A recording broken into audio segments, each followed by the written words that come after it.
Hey guys, welcome back. We are a little late today, but that's okay because divine timing is a thing.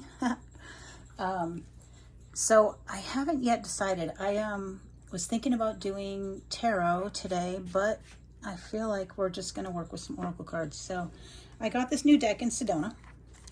It's from Michael Singer from The Untethered Soul. I don't know if anyone's ever read this book, but I have years ago. I probably need to reread it, but at any rate, it lends itself to the A Course in Miracles mentality, which is something that I read again years ago and need to reread, but it was something I resonated with, and it I don't know, I liked it for lack of a better way to say that. So, and I just got done with a 3-hour class, which is why I'm late today, on learning how to nurture. So, yeah. Probably not a bad thing to learn after you have grandkids, but you probably should learn it before you have kids. But anyway, that's all right. As long as better late than never, right? So, we're going to get a message from Untethered Soul, at any rate. The other thing I love about these cards is it has a horse on it, and I do love horses. Although this horse looks like a unicorn, so there's that.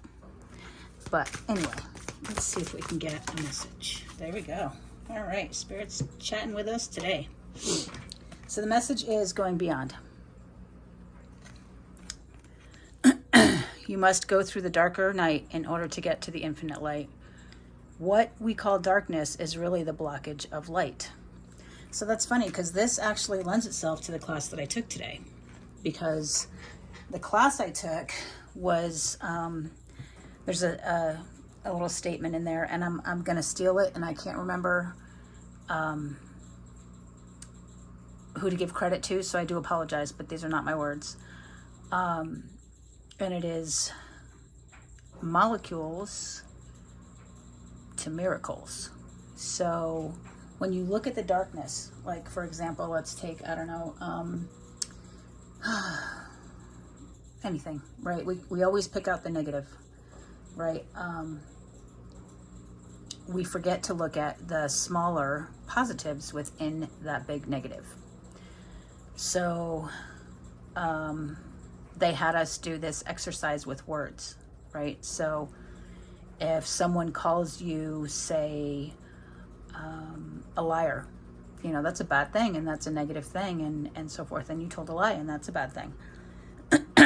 In order to reinforce the positive in that, you could say, wow, what a great imagination you have. You should be an author. Like, you tell some great stories, you know, and you're accentuating the positive aspects of that negative thing that's happening.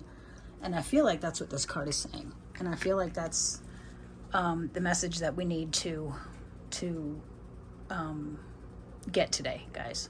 There's going to be negative out there, right? And you can't find those positives without seeing the negatives. We have to see the contrast of it.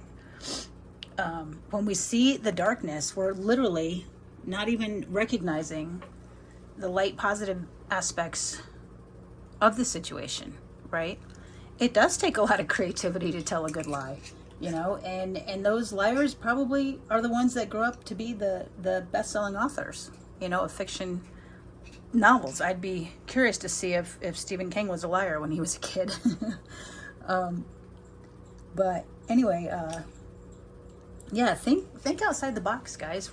How can you, they use the word reframe a lot, and I really like that word, reframe, right? Because when you think about reframing a picture, you know, the picture doesn't change, but if you put a new frame around it, sometimes it can change the picture altogether. You know, you can get a plain white dollar store type frame, or you could go to Hobby Lobby and get, you know, a $45 silver blah, blah, blah, and it just makes the picture look better, regardless of what the picture is, right? So reframing it, you know, take the old dollar store frame off, and know it, nothing against dollar store frames. I have many of them in my house. But how can we reframe our words throughout the day. And how can you notice those little moments where those things can be applied, right? It takes being aware, it takes being present, it takes looking for it. You know, in that movie Avatar, the way that they said I love you was I see you. And I always thought that that meant that they saw your soul as opposed to just your avatar, right? And more recently, I'm starting to think that it means I'm present. I am in the now. I am noticing the fact that you are here and I am here and we are here together and we are connected. And it's more so on an energetic level of paying attention to each other, right? I see you.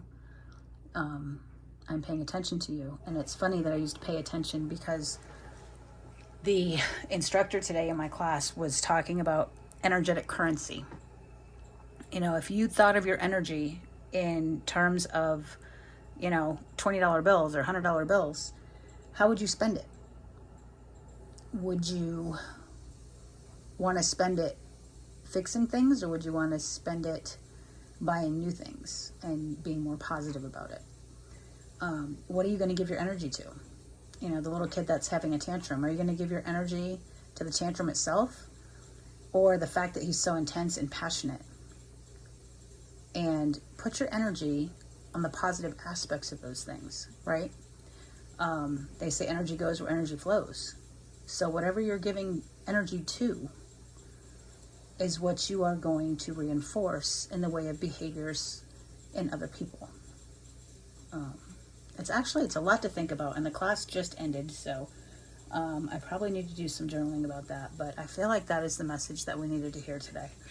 I do want to get a healing message because we are all healing, and you know, we don't want to beat ourselves up over these things. We just want to notice them, and we want to do things different than they were done for us, right? Because we're all just trying to do the best we can with what we've been taught. So our healing message today is, I send you love vibrations on a daily basis. Are you sending love vibrations to the people in your life every day? Ask yourself that, because God is sending us love vibrations every day. Are you sending yourself love vibrations every day? Either way, if you're not doing it, do it. And if you're not doing it, then know it's being done for you. The divine, God, source, creator, universe, whatever words you want to put on it, sends nothing but love our way every day. Even in the challenges, even in the lessons, if you will, or the lows as opposed to the highs. There's always knowledge to be gained. There's always love in there somewhere. You know, I remember my dad always saying, this hurts me more than it hurts you. And I feel like that was his, you know, albeit not the greatest expression of love, but if you look really deep in there, you know, he was trying to show love and was showing love. I shouldn't say trying, he was showing love in the way that he was taught, right? And so I very well did the same thing with my kids, and it's until we decide that something about it doesn't feel right, and we have to go and get the knowledge of how to do it different, how to do it better, not better, just different, right? How do we get a different outcome? We say our kids always grow up and become us, or we grow up and become our parents. It's because we don't step outside the box to learn to do it different. We just keep doing the same thing over and over and over again that's been taught from generation to generation. You want to break generational karma, guys? Go take a class on how to do it different. That's all it is. It's just how to do it different. So we're going to get one more healing message to give you guys some incentive to apply some of this stuff that we're being taught. And we will meet again in another lifetime to balance out what happened in this lifetime. So find the balance in this lifetime if you don't want to come back.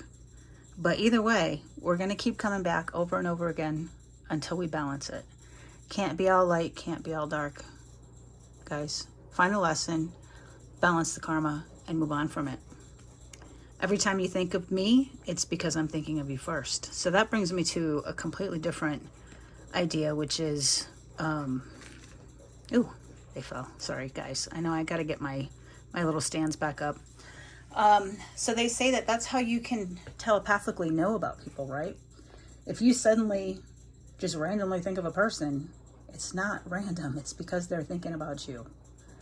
You know, they say your ears burn when somebody's talking about you. There's all kinds of little nuances, guys. All kinds. And they're whispers. We just got to listen for it and hear it. And, you know, if you're thinking about somebody you haven't thought about in a long time, chances are they're thinking about you. Are you sending them positive vibes or are you sending them negative? Are you sending the love vibrations? Or are you sending the negative vibrations? Are you going to balance these things out with that person? Or are you going to have to come back in another lifetime to balance it out? Because at the end of the day, we must go through the darkness in order to get to the infinite light. What we call darkness is really just a blockage of light. When we can't resolve this, we can't return to perfect love. We can't return to perfect love and be perfect love if we are not perfect love. Or at least trying to be perfect love. You guys, those of you that are like me and you say, I want to learn all my lessons in this lifetime because I don't want to come back to this godforsaken planet. Then leave your karma here. Find the lessons, move on, forgive, forget. Send love. All things from love is the only way out of this place. All right, guys, I'm going to leave it there because I'm late. I got to go. I got to go meet my kid. And I will see you in the next reading. Love and light.